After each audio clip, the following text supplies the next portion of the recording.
নমস্কার বন্ধুরা, গানে গানে রান্নার চ্যানেলে সবাইকে স্বাগত। আর আমি আপনাদের সাথে শেয়ার করব ধনেপাতার আচার। ধনেপাতার আচার করে আপনারা রাখতে পারেন এইভাবে বাড়িতে। এখন 6 মাস কিছু হবে না, আর এখন বাজারে ধনেপাতার দাম অনেক কম। এইভাবে বানিয়ে রেখে দেন ধনেপাতার আচার। তো চলুন দেখুন কীভাবে বানাচ্ছি।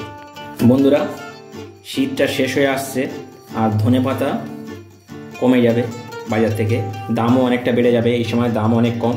তো আমি আজকের আপনাদেরকে ধনেপাতার একটা রেসিপি দেখাবো। দেখুন, আমি এই ধনেপাতাগুলো নিয়েছি, 2 আঁটি ধনেপাতা নিয়েছি, নিয়ে ভালো করে পরিষ্কার করে নিয়েছি। তো ধনেপাতার আচার বানাবো, আমি বানিয়ে রেখে দেবো আর সারা গরমকালটা খাবো। সামনে গরম আসছে, প্রচণ্ড গরম পড়বে বন্ধুরা। তো তাই আমি ধনেপাতার আচার বানানোর জন্য আজকের এই ধনেপাতা নিয়েছি। আর দেখুন আমি কীভাবে বানাচ্ছি ধনেপাতার আচার। ফাটাফাটি বানিয়ে দেবো একদম। আর এটা আপনারা সংরক্ষণ করে রাখতে পারেন। তো চলুন বন্ধুরা, আমি আজকে ধনেপাতার আচার আপনাদের দেখাই। যে কোনো ধনেপাতা আপনারা নিয়ে নেবেন বাজার থেকে, ডাঁটাগুলো ফেলার কোনো দরকার নেই, কোনো প্রয়োজন নেই। সব একসাথে আমি দেখুন না, আমি ধুয়ে এইভাবে রেখেছি, এইভাবে আপনারা নেবেন। তো চলুন শুরু করি বন্ধুরা। এখানে আমি তেঁতুল নিয়েছি 100 গ্রাম, 100 গ্রাম তেঁতুল নিয়েছি। তো তেঁতুলগুলোর মধ্যে বিচি আছে, তো এটাকে একদম আমি গরম জল দিয়ে চটকে নেব। তো এখন এটার মধ্যে একটু গরম জল দেব। গরম জল দিলাম একটু, দিয়ে এটা আমি চটকে নেব, দিয়ে দানাগুলো বিচিগুলো সব ফেলে দেব। বন্ধুরা, এইভাবে আমি তেঁতুলটাকে চটকে নিলাম। এইভাবে আপনারা বার করে নেবেন। আচারের জন্য আমি একটা মশলা তৈরি করব, গুঁড়ো মশলা। তার জন্য আমি শুকনো কড়াতে একটু সর্ষে দেব, আপনারা চাইলে কালো সর্ষে দিতে পারেন। আর দেবো একটু মেথি, 1 চামচের মতো, একটু মৌরি দেব। দিয়ে এটা আমি 3টিকে একসাথে একটু ভেজে নেব। বেশি লাল করব না, জাস্ট একটু গন্ধ ছাড়বে, আমি নামিয়ে নেব। এটা হয়ে গেছে দেখুন, এবার ভেজে নিলাম আমি অল্প করে, নামিয়ে গুঁড়ো করে নেব। বন্ধুরা, তেল ছাড়া আমি শুকনো কড়াতে এখন শাকগুলো দিয়ে একটু নেড়ে নেব।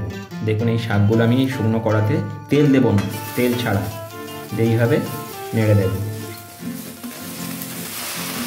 তার এর গায়ে যে জলটা আছে সেই জলটা শুকিয়ে যাবে আর অনেকটা নরম হয়ে যাবে।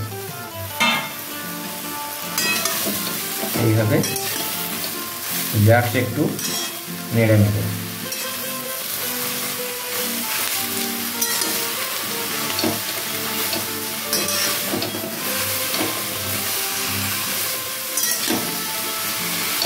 বন্ধুরা, যখন শাক ভাজবেন বেশি ঢাকা বা চাপা দেবেন না, ঢাকা চাপা দেবেন না, তাহলে শাকের কালারটা নষ্ট হয়ে যাবে।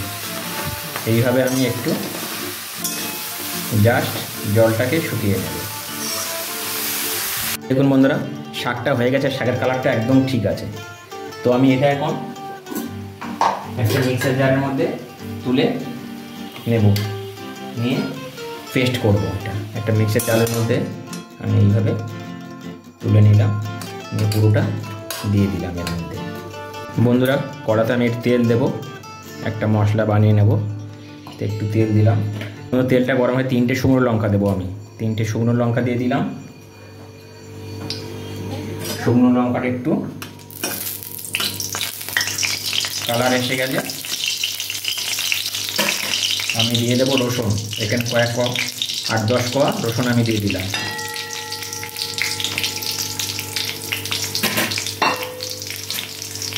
দিয়ে ভেজে নেব আমি ভালো করে।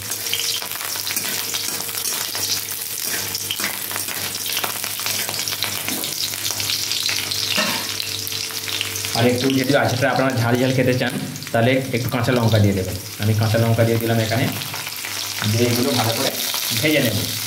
বন্ধুরা, ভাজা ভাজা হয়ে গেছে। তো আমি এখন এটা তুলে নেব। এই ভাজা মশলাগুলো সব তুলে নিয়ে আমি মিক্সার জারের মধ্যে একসাথে তেল গরম হয়ে গেছে, সেই তেল, যে তেলটুকু ছিল সেই তেলেই করছি। আর সব রকম এখানে 5 ফোড়ন আছে, আমি একটু দিয়ে দিলাম। 5 ফোড়নটা একটু হওয়া, একটু কালার করে নেব 5 ফোড়নটা। জাস্ট একটু কালার এসে গেলে আমি দিয়ে দেবো এখানে তেঁতুলের পেস্টটা। তেঁতুলের পেস্টটা দিয়ে দিই।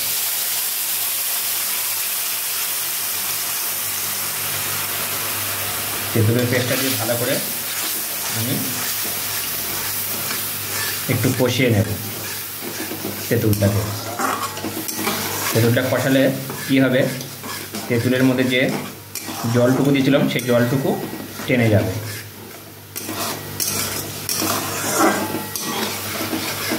আর আমি এখন দিয়ে দেবো বন্ধুরা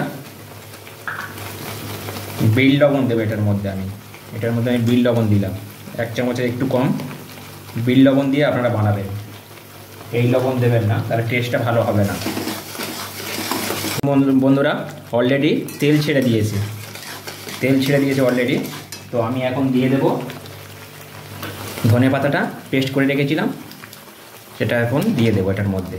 দিয়ে বেশ কিছুক্ষণ আমি এটার সাথে নাড়তে থাকবো। এইভাবে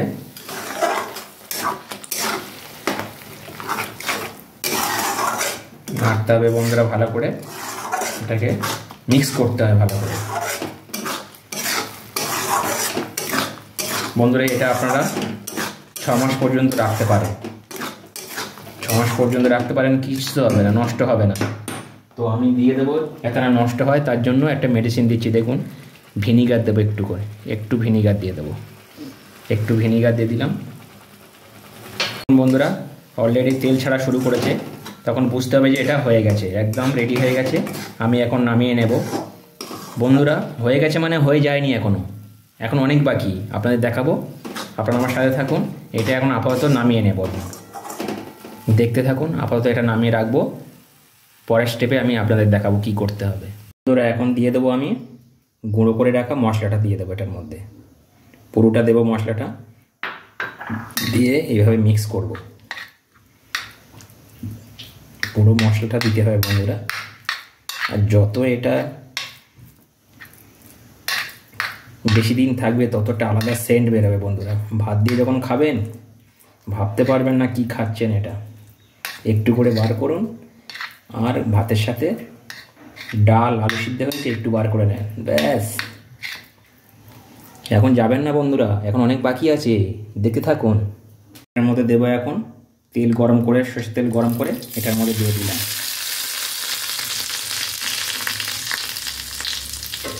এরকম দিতে হয় বন্ধুরা, সরষের তেল দিয়ে দিলাম। কি একটা গন্ধ ছাড়ছে, ফাটাফাটি। দেখুন বন্ধুরা, ভাবতে পারছেন না বন্ধুরা এই আচারটা কেমন লাগবে। আপনারা এইভাবে বাড়িতে বানিয়ে দেখুন, তারপর আমাকে কমেন্ট করে জানাবেন যে এটা কেমন হবে। বন্ধুরা এইভাবে কিন্তু আপনারা বানিয়ে নিতে পারেন আচার। আর এখন আমি কি করব, ঠান্ডা হলে এই বয়ামটার মধ্যে ভরে নেব, কাঁচের বয়ামটা ভরে আমি এখন 3 দিন কিন্তু রোদে দেব। এই চাপাটা ঢাকাটা খুলে আমি কিন্তু রোদে দেব, যত রোদ হবে, রোদ খাবেন তত এটা ভালো। দেখবেন এর মধ্যে থেকে তেল ছাড়া শুরু করবে। যখন আপনি রোদে রাখবেন 2-4 দিন, দেখবেন এর মধ্যে তেল ছেড়ে বয়ামের ওপর তেল চলে এসছে। তো আমি এটার মধ্যে ভরে নেব ঠান্ডা হলে। আর বন্ধুরা আমার রেসিপিগুলো কেমন লাগছে প্লিজ আমাকে কমেন্ট করে জানাবেন। আর নতুন বন্ধু হলে প্লিজ চ্যানেলটা সাবস্ক্রাইব করবেন। দেখুন এইরকম ধনেপাতা আচার বানিয়ে রেখে দিন, একদম ফাটাফাটি লাগে বন্ধুরা। গরম গরম ভাত দিয়ে যখন ইচ্ছা হবে খাবেন। একদম রেডি হয়ে গেল। সবাই ভালো থাকবেন, সুস্থ থাকবেন। Bye bye, tata, thank you.